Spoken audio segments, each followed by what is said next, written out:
Yeah, the counter. You need to pronounce the timing sequence.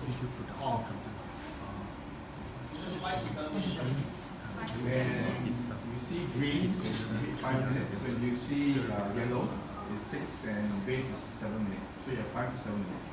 And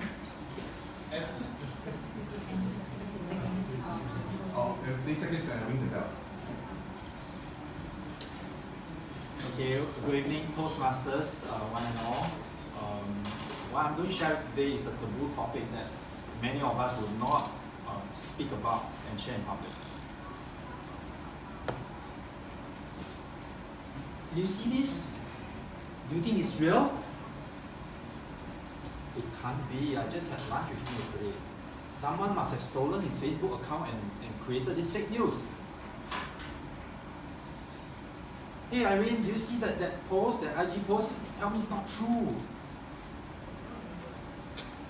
It's true.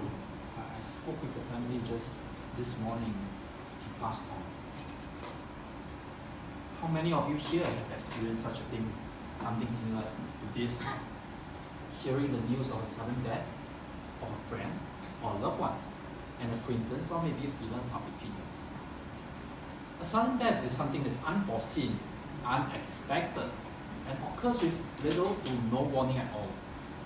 It could be unexpected injury, something that we've heard for the last 1 week, from medical cases like heart seizure or stroke, or even something like from food poisoning. So today my speech will concentrate on the loss of lives by suicide, a type of sudden death. In such type of cases, the survivors of the deceased suddenly becomes victims. They experience a different set of grief, often involving self-blame, anger, abandonment, and feeling responsible that they were actually the ones who caused it. So research shows that for every suicide, at least 6 suicide survivors are intimately traumatized by the death. They could be their family members, relatives, friends, or even colleagues. Based on the official figures from the Singapore Department of Statistics, the number of suicidal cases from the last 10 years averaged about 400 every single year. For the year in 2017, where the figure was last available, specifically 361. So the first thing that is a big barrier to this victim's recovery is the societal stigma of being associated with suicide.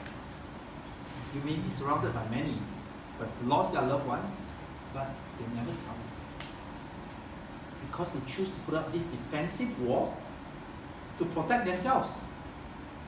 They may choose to conceal the incidents, or maybe even tell you their loved one passed on because of something else. There is always some self-doubt associated with them. Next, survivors also suffer from a strong sense of guilt and self-blame, as if they were the ones really responsible for their loved one's suicide. They experience anger, rage against the one who passed on because they felt abandoned, that they left and threw them to resolve their own problems that they left behind. They would also sometimes feel a sense of disappointment, lack of self-worth, for not being able to do enough to prevent this tragedy from happening. This sudden loss also creates this desire to constantly touch and be the one who has just passed on, always looking, where did they really go? Next, I really want to share how we could behave around these survivors to help your dear friends and loved ones to cope with such incidents better. Rule number 1, don't ask how he committed suicide. The use of this word committed already sounds like it's a crime, synonymous with committing rape. Instead, extend your condolences, express your feelings of sorrow, and perhaps you could use the deceased name. I'm so sad that John died. Other words like he died by suicide, taken their own life, are probably more acceptable. Dear listener, it's not easy to find the right words to console someone facing such a difficult part of their life at this moment. And you don't always have a solution and words to say. a gentle touch, a warm hug could provide this assurance that you're there, and it really means so much. People also appreciate hearing lovely memories of what this person did when they were alive. I have seen stories about the deceased on Facebook, shared by their friends whom the relatives or the intimate families don't know. They could actually feel proud or be silently happy, bringing memories about this deceased to them. So I hope you don't get to exercise these newly found techniques that I shared with you too often. I just want to conclude my speech by sharing a quote from Phil Knight.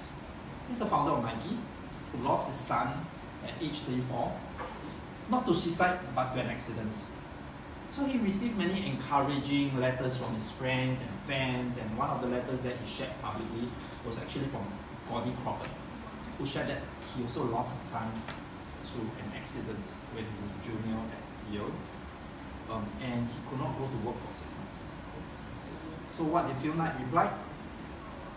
Not going back to work for 6 months is perfectly normal. It took me more than 6 months to function normally again. It's something a parent don't get over. When do we actually get over?